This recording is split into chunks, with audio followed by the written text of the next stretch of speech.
Hey guys, it's Andrew Santowski. I'm giving you my post-fight matchmaking for the Contender Series 2021 Week 2 contract winners for these guys to make their UFC debut against. Let's start from the bottom here, man. Chad Anheliger picked up a split decision win over Gafarov, and that was a back and forth fight, guys. Great fight, man. I didn't know who won the fight. I thought Gafarov was probably going to get the decision. He didn't. And I'd really like to see Anheliger, Anheliger,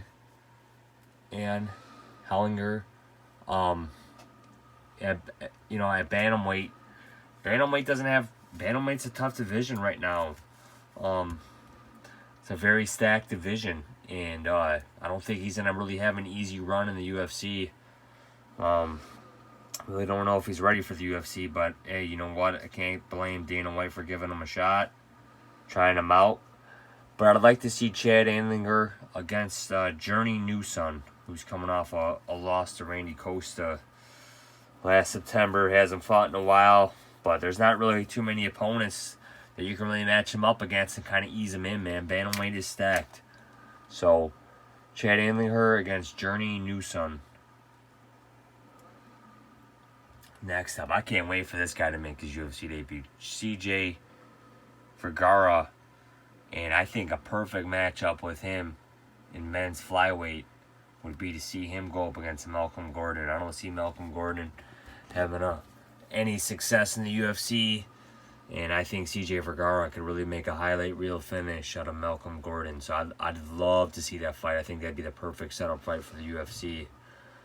Throw him in against. Next up, again, another bantamweight fighter, Saimon Oliveira, picked up a split decision win over Jose Alday. And I'd like to see Oliveira matched up in bantamweight against Cameron Elsay. If Cameron Elsay is still in the roster, I'd like to see that fight take place. Like I said, bantamweight's not an easy division to ease in. I have a hard time seeing Oliveira or Anheliger having some success in the UFC, but hey, give them a shot. Let's see what they can do. Next up, Chidi Njokuani, a guy I did not think was ever going to get his UFC contract. He's been around in all the major organizations, Bellator for a long time. Middleweight division. But he's an exciting fighter. So he can definitely fit in the UFC. I'd like to see him matched up against Roman Kopylov, another striker from Russia, who's coming off a loss, hasn't fought since 2019. The guy's got his visa issue straight or whatever. But match up Chidi with a striker, a lower level middleweight fighter, because I think Chidi's going to have a hard time in the upper echelon in that division. So match him up with Roman Kopylov, give us a striker's delight. Let's see what they can do. Man, how can't you be excited for this guy, Josh Quinlan? I can't wait to see this guy make his UFC debut. Men's welterweight, absolutely destroyed Logan Urban in 17 seconds, 47 seconds in round one. And credits to Urban for taking the fight on short notice, but Quinlan handled him, destroyed him. At welterweight, I'd like to see Josh Quinlan make his UFC debut against Nicolas Stolze, who's on a 2-fight losing streak. Send Stolze packing, or have him matched up against Sergey Khandozhko, another Russian that hasn't fought in a while.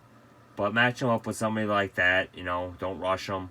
Build this guy, let him build his name. Let him get some highlight reel finishes and just build his UFC resume before he starts challenging the upper echelon in that welterweight division. This is my post-fight matchmaking, guys. Thanks for joining me.